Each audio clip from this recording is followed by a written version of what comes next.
Et le développement dans ces collectivités passera forcément par le développement des routes et le nouvel état d'esprit au département des infrastructures et du désenclavement, c'est d'impliquer davantage les populations dans le bitumage et la construction des routes. Cela passe par la concertation permanente entre les différents acteurs et le chef du département donne l'exemple à travers ses visites sur le terrain Godefroy-Bazier.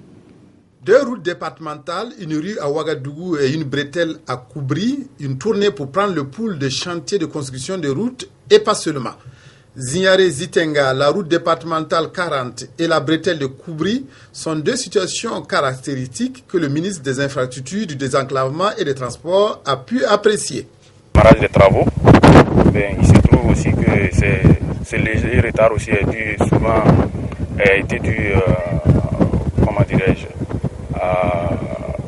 au problème d'emprunt. Et ensuite, secondo, on avait des plans qui devaient être approuvés par la mission de contrôle et autres pour qu'on puisse continuer. C'est uniquement lié au travail lui-même. Ce n'est pas aussi simple, on ne peut pas le dire, mais nous avons surmonté la difficulté avec le courage de tout le monde et surtout l'organisation mise en place par la direction technique et aussi par le DG qui tout le temps est présent sur les chantiers. Il ne nous a jamais abandonnés, ça nous a permis de réussir au travail. La tournée a surtout permis au ministre Jean-Bertin Ouedraogo d'insuffler aux entreprises et à tous les acteurs une nouvelle dynamique qui allie concertation et dialogue permanent. Ce que nous mettons en place est une dynamique de concertation de toutes les parties.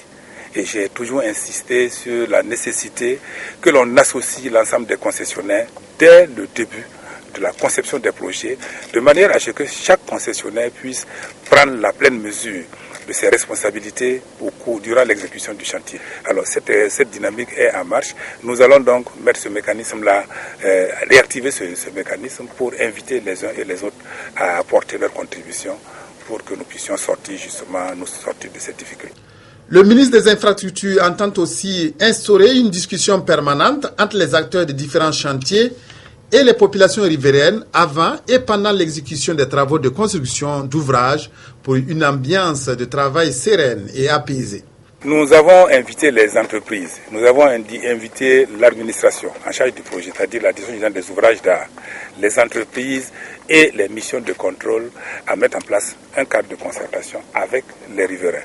Sur la Paella Babangida, les riverains sont organisés en un comité de suivi du chantier. Et je pense que sur le lot Ouemtenga, où nous avons l'entreprise Cogev internationale, le mécanisme est en marche. De l'autre côté également, sur la rue Margom-Noré, je pense que l'entreprise a mis en place le même mécanisme. Ce matin, je leur demandais donc d'activer ça. Eux, ils avaient fait des approches isolées. Je leur ai dit de faire une approche globale et collective qui implique tout le monde. Ça permet véritablement de mettre à plat les difficultés qui sont rencontrées sur le chantier, d'expliquer les tenants et les aboutissants du projet, d'expliquer les retombées du projet sur l'amélioration des conditions de vie des riverains qu'ils sont et de demander à ce niveau-là leur accompagnement pour la bonne exécution du chantier. Aller au-delà de la simple vérification du niveau d'exécution des travaux de construction et de bitumage de route pour prêcher la concertation entre acteurs et populations riveraines est le nouveau credo des autorités des infrastructures, du désenclavement et des transports.